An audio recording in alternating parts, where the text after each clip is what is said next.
Welcome to Discover Indie Film. I'm Jeff Howard, and I'm on Zoom right now with, I'm going to call you Jake Langsner. Hey, Jake. How's it going? Thank you so much for having me. It is going great, and I highly recommend anyone listening to this, if you haven't heard the interview with Jake, listen to the podcast before this one. That's an interview with Jake all about him and his work in life. I met you because your film, A Tale From the Afterlife, was an official selection at the Sherman Oaks Film Festival last year in 2024. In fact, we did the world premiere last December, the weekend after Thanksgiving.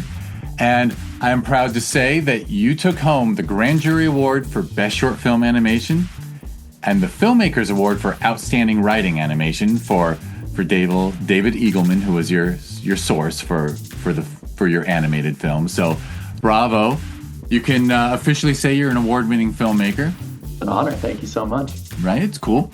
I know you did not sit down and put hundreds of hours into your animated short to win an award someday, but it doesn't hurt. Feels good. Excellent. All right. So I recommend people listen to that. And ways to follow you and your film will be clickable links in the show notes.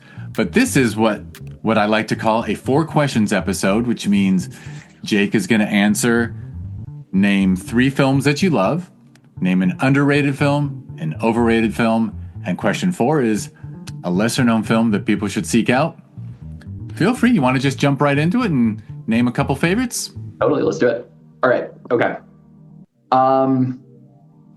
3 favorite films. I mean, it's so, every single day I'll wake up and depending on what mood I'm in, my heart will go out to something different. But I think 3 that I hope kind of span a broad swath. The first I'll throw out is Everything Everywhere All at Once. I think the Daniels are visionaries. I think they have a really admirable trajectory. They did a short film called Interesting Ball, which I believe you can find on YouTube, a couple of years before putting together Everything Everywhere All at Once. And as a young filmmaker, I mean, it's just inspiring to see the trajectory where they can kind of keep the sentiment and the aesthetic, but make it into something so much more grand and complex. So it's inspiring to see, how a proof of concept, can turn into something that has a personality and a texture and a depth so much more than that. I also think this is a phenomenal movie visually. I think they broke the mold of storytelling, and I think they did so in a way that accommodates our frantic culture. It is simultaneously so deeply overwhelming, and yet it does not lose its emotional core. I mean, it uses the visual language of a generation that is entirely, ensconced in just constant stimulation. But it also explores intergenerational trauma and intimacy and quiet moments. And it does so using that very visual language, I think, to one of the largest extents of any project in recent memory. So I think it's just great. I think the scoring is phenomenal. Sunlux did a phenomenal job. And just atmospherically, man, there's nothing like it. I really think they hit it out of the park, and it made waves, and I love it. Number 2, Lady Bird by Greta Gerwig. This one I chose because though I have not seen it in many years now, I think one of the powerful things that film can do is make an individual feel seen. And I chose this. I think it's a phenomenally written movie, and I think it's well shot and obviously very well put together. But the reason this is one of my favorite movies is really nothing technical. It is the fact that when I saw it, I was about to go to college in the same way that the character in the movie was. And I felt like that story spoke to me in that moment. And sometimes film is a very collective experience, and sometimes it's wonderful to sit in an audience and experience it with people. And other times, it's like you're sitting in a movie theater and suddenly like the spotlight hits you and you're like, this is me in the screen, right? Like this is having a conversation with the art. And at that age where things felt so uncertain as an angsty high schooler, even to just be given kind of the vocabulary to think about this through the lens of a fictional character was hugely important to me. And if anything, just as a symbol of the fact that like film can impact people when the right person going through the right things hears your story at the right time. I think it's just wonderful. And that film meant a lot to me. The last one I will say is Lord of the Rings, Return of the King. If you're going to go crazy, I would say the director's cut. I think first of all, it has one of the best film scores of all time. You can cry to it, you can laugh to it, you can write to it. It's just extraordinary. Howard Shore knocked it out of the park. Secondly, I think Everything Everywhere All at Once is a pretty grand film, but as far as like just traditional, like the scope, the grandiosity of filmmaking, I mean, just like if adventure was a movie, it would be that. And it's just amazing to see what can be put on screen, what type of world that is so different from our own can be built, and simultaneously how we can still be brought into that world with characters who feel human like our world, just enough that it has texture and stakes. I also much like Everything Everywhere All at Once, where they managed to keep that emotional through line. Sam and Frodo, like I know it's memed on a lot, but the truth of the matter is, it's like that is an unbelievable depiction of best friends going through it, and like it's just phenomenal that the small scale of these two little guys in an unbelievable world manages to hold on its shoulders this entire grand narrative, and it's just lovely. It's expansive and engrossing, and if you're into that aesthetic, I don't think anyone did it better. I'm with you. I'm with you. I'm almost tempted. Well, fine. I'll ask. Return of the King, because it's the third, because it wraps up the story, or do you actually feel it's the best told? I think sometimes I lean towards Two Towers as the best of the three. I mean, Two Towers is great. Fellowship is great. It's really hard to say independently. Like, when you're in a trilogy that is well executed, it's another one where I would actually call back to Lady Bird, where it's like you bring your life to the table, right? Like every time you go see the next installment of a movie like that, you bring where you're at and where you've been since the last time you were there. And like for those movies to grow up with them. Part of the reason the third one was so important to me is because of the context, right? It's the fact that like I had also been on this journey, and to see it wrapped up. By the way, to see it wrapped up in a way that was satisfying to me as an audience member, when so many shows nowadays, people have so many qualms with the way things are finished. I mean, there's so many ways you can fail to stick the landing, and for me at least, the emotional beats at the end just left me feeling right in a way that also recontextualized the rest of the story as worth engaging in. Right, like I got what I needed out of it, and that for me kind of pushes it over the edge, I think. Funny question. You saw them in the theaters? As they came out, or were you too young? No, I was too young. I mean, shoot, my dad took me to the movies every Friday since I was not even old enough to remember. So like, is it possible that I was a very little dude hanging out with Aragorn? Like, yeah, definitely. But my memories of them certainly came later. But spaced out enough, that like, don't get me wrong, I've watched them all 100 times since the first time I saw them. But like, as I discovered them, as I grew, right, and it was just, it struck me, it stuck with me.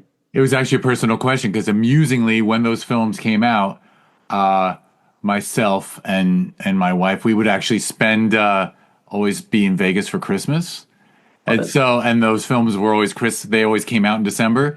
So I saw all three Lord of the Rings films in Las Vegas. So it just would have been hilarious to me if you'd been a little kid in the theater. Yeah.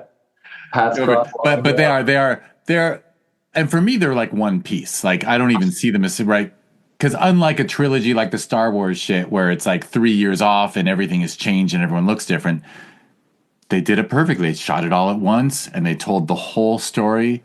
And they are truly one piece. They are. And to talk about just vision, too. I mean, to be able to execute at that caliber unfailingly through hours of content, and not have the motifs grow old, not have the visuals become too much, keep the pacing up. I mean, it is a marathon of expert filmmaking.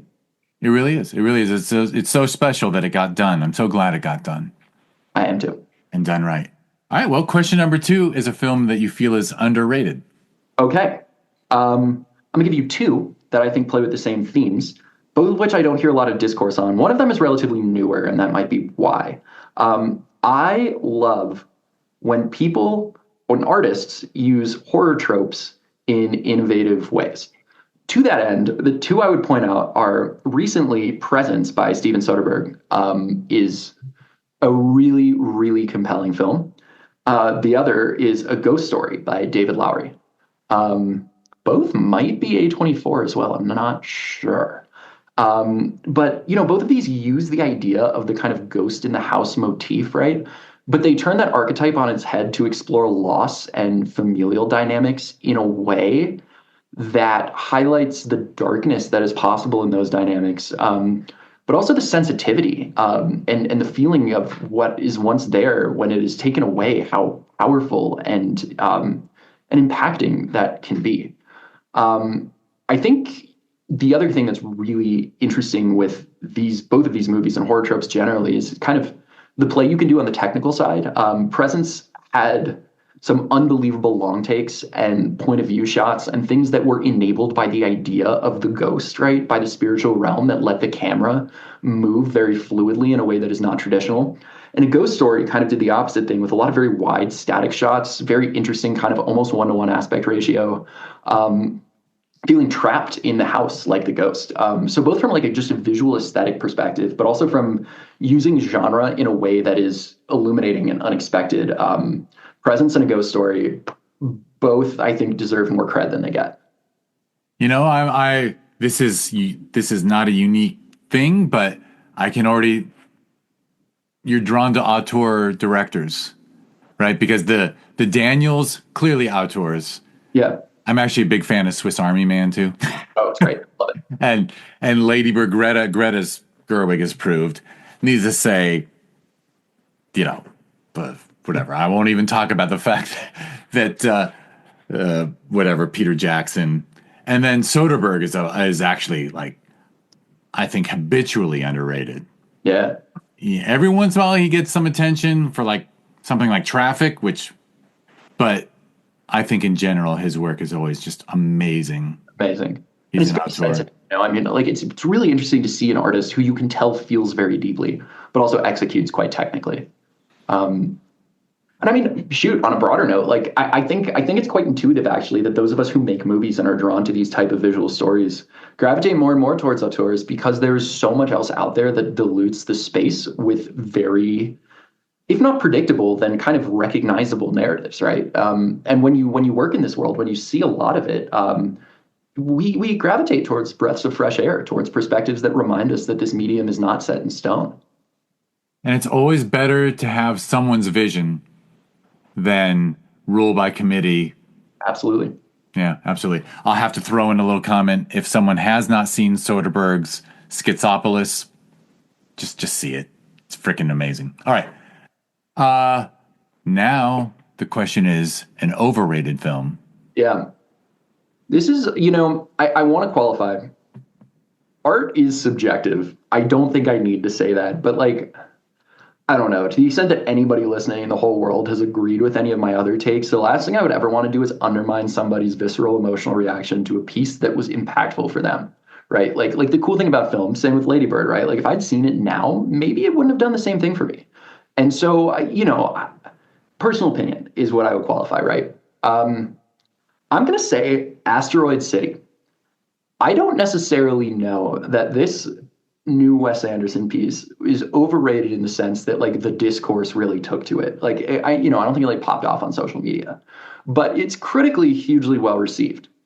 And I think this is one of those instances, at least in my experience, where the substance over form was almost to the point that it made it unengaging to me. And I'll elaborate on that. I think it is technically an extraordinary piece. I mean, you can't mention Wes Anderson without saying that this guy is so visually unique and so capable of rendering images that nobody else can in a way that is truly stunning. It's very arresting. I would compare it, however, with something like Moonrise Kingdom that for me had a lot more emotional depth to it and did not let the presentation undermine the kind of, I don't know, youthful, terrifying naivety, but also kind of craziness and stoicism that like, I don't know, I think it captured something, right? And Asteroid City, for some people, might have. For me, it kind of felt like I ate a 5-course meal composed entirely of dessert. It was visually beautiful, but at some point I needed something salty, if you know what I mean. And it didn't quite get me there. I do think, however, Wes Anderson's shorts that came out on Netflix, interestingly, that's really cool. I think his style is really interesting for short filmmaking, where you kind of get that bite of dessert. You don't necessarily need to go as deep with something like, character development that is as arresting to a contemporary audience, but you get to hit from that still. So I'd balance.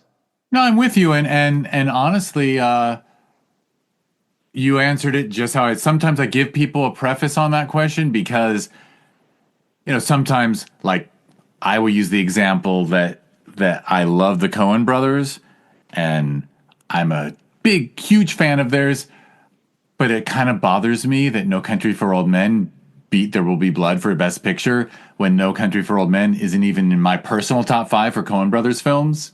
I mean, and so what you're saying, and I'm with you all the way, by the way, I just have to mention, like, Wes Anderson, love his work. Fantastic. But yeah, sometimes, whatever. Different vibes for different times. I love that you mentioned Moonrise Kingdom. Actually, that's I love that film almost as much as I love Isle of Dogs, which... Yeah, it was really interesting. It annoys the piss out of me that film wasn't nominated for Best Picture. Like, why does... Asteroid City get more nominations than that, But anyway, so there you go. On the note of the Coen brothers, of course, I was thinking about saying Big Lebowski. I think it's one of the best films of all time. I think there's truly nothing like it. It is phenomenally hilarious, so compellingly absurd, and absurdly smart, right? It's so smart. So smart. Also, like a really insane mix of comedy and drama and just the line delivery. I mean, talk about directing, right? Like, I mean, it's this like weird mix of kind of like staccato reserved weirdness, but also really deeply human moments. And I mean, every moment just seems so intentional, and yet the movie itself is laid back. It's the dude, right? And just, they hit that balance so well. It's so good. I mean, their filmmaking is just remarkable. Yeah. But I love, Big Lebowski is just, come on. It's besides being the most quotable film of all time, but honestly, I love the every time he's knocked out and has a fantasy sequence. Oh, it's great. It's great. Those are amazing. Oh, and they throw that, and this is me being petty, but the studios looked at those sequences and went, do you have to keep them in? Right. And then they were told, yes, they have to stay in. Baby. Let's do it. Let's get in it. He's stoned and he's unconscious. This is where he goes. It happens. And all of a sudden it becomes an art film for 3 minutes. Yeah. All right. Well, because you mentioned the last one, go ahead. You have a lesser known film to mention. I do. My lesser known film is It's Such a Beautiful Day by Don Hertzfeldt. He is an animator who created a piece, and I chose this one because it was one of the inspirations for the short film that screened at your festival. It is primarily voiced over, and it is about a stick figure navigating a world that he simply does not have the capacity to understand or triumph over. And there's a sense of smallness to it, and he uses the medium of animation so expertly to convey an emotion that I think in live action, that narrative just couldn't happen.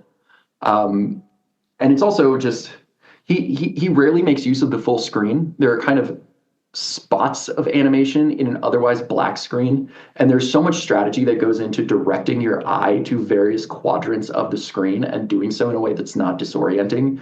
From a technical animation perspective, it's really a masterclass. And emotionally, it's a sad movie, don't get me wrong, and it's certainly not one for all times of day and every mood, but it is a truly unique piece of art from a perspective that we do not often get. And it does not explain itself as much as a lot of the media we get these days, which sometimes a healthy dose of ambiguity is pretty cool, in my opinion. So that's my answer. Excellent. I'm going to watch that as soon as I can, actually. I've always, every time someone gives me their list and there's something I haven't seen, but I admit, I pulled it up and I'm looking and I'm like, oh my God, this guy worked on The Simpsons and he's doing art films on the side. Yeah. That's my kind of person. He's cool. His work is worth following for sure. Excellent. All right. We did it. We did it.